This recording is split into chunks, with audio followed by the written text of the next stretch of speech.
building this rule. So once this is done, then the rule gets activated. We can then check this rule.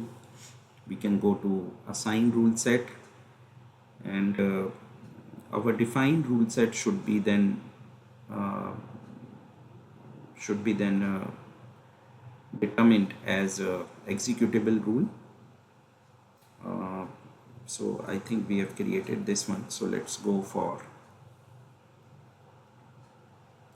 So once this rule uh, gets created, we have defined this, then we need to activate this rule. And so I think we have done it as part of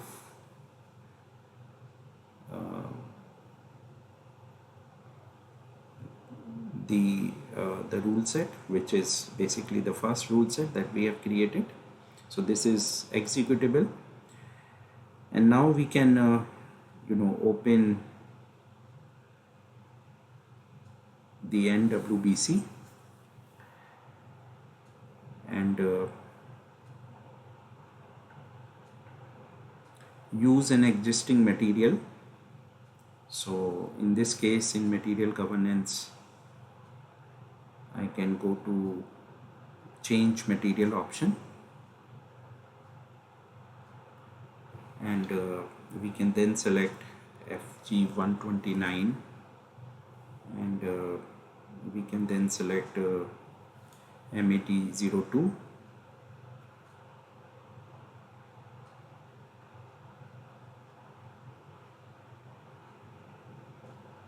So let me delete this draft.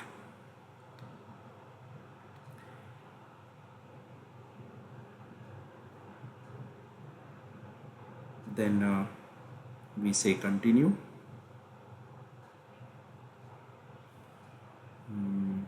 Just a minute. FPM was started with so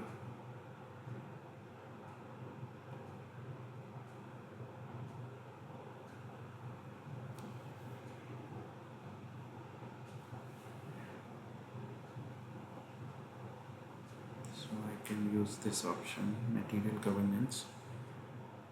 So there.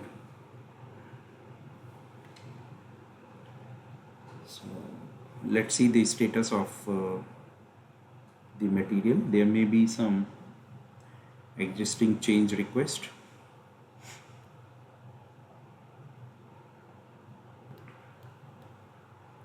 So let's say FG129, and using this material search,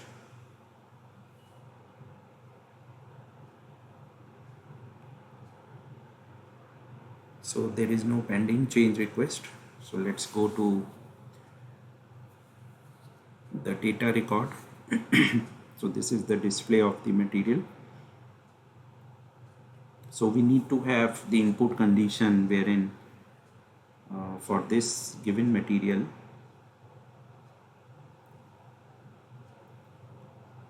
the plant specific data must be defined for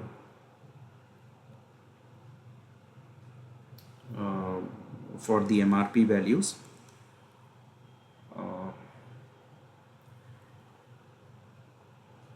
So to set those input conditions, let's go to MM02, and in the material MRP1. So for the given plant, let's say 1210. We'll go to MRP1. So here we see for this material the MRP group is initial, and MRP type is ND. So this material basically satisfies our test condition, and now we can use this material to actually so let me close this. We'll use the material governance page, and